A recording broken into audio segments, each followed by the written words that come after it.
Hello guys, welcome to my channel Mam Mampi Dil সে।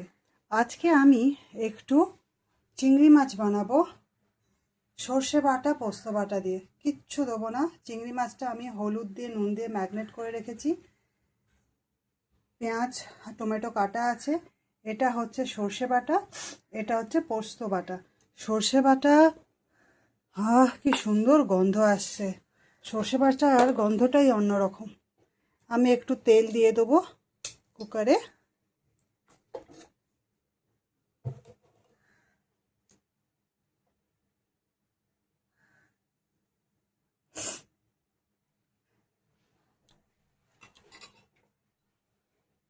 পেঁয়াজগুলো দিয়ে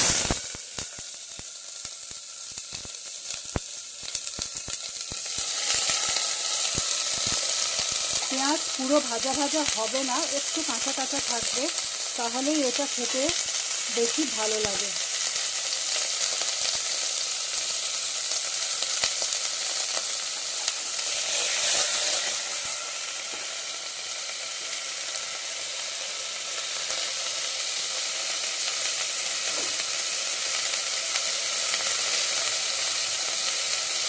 দেখুন পেঁয়াজটা আমার ভাজা ভাজা হচ্ছে, মাঝে মাঝে একটু সটিং করে দেবো।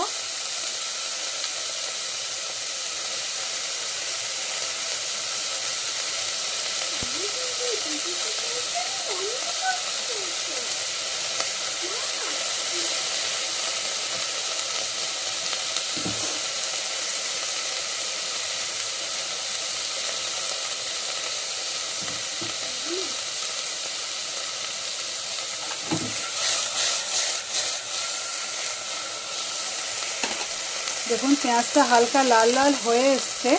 আমি আর বেশি এটাতে ভাজবো না, কারণ এটাতে একটু কাঁচা কাঁচা মানে সেদ্ধ হবে, ওই ফ্লেভারটা হলেই ভালো লাগে, ভাপা টাইপের। এটার সঙ্গে আমি চিংড়ি মাছটা মিশিয়ে দেবো।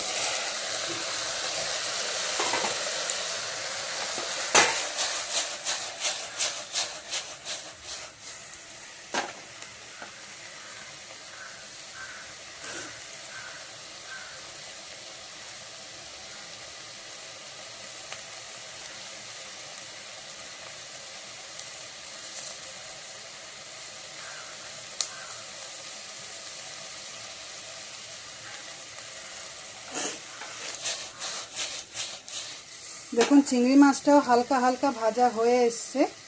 এর বেশি আমি আর চিংড়ি মাছটাও ভাজবো না, কারণ এই পুরো রান্নাটাই ভাপে হবে। আমি এতে কিন্তু কোনো মশলা কিচ্ছু দেবো না। এই পোস্ত বাটাটা দিয়ে দিলাম।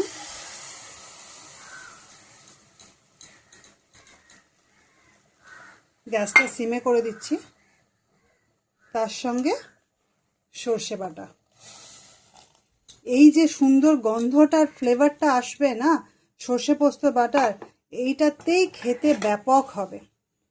আমি এটাতে না সত্যি কথা বন্ধুরা লঙ্কা দিইনি, একটু কাঁচা লঙ্কা দিলে ভালো হয়, কিন্তু আমার বাচ্চারা ঝাল একদম খেতে পারে না, তাই আমি লঙ্কাটা দিইনি।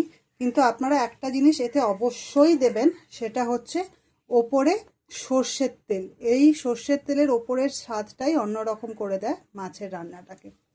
এতে আমি আর কিচ্ছু মেশাবো না, হালকা একটু স্বাদ মতো নুন দেবো, নিয়ে আমি কুকারটা বন্ধ করে জাস্ট একটা সিটি, আমার রান্না রেডি। রান্নাটা কেমন হলো আমি কুকারটা যখন ওপেন করব তখন আবার আপনাদেরকে বলবো।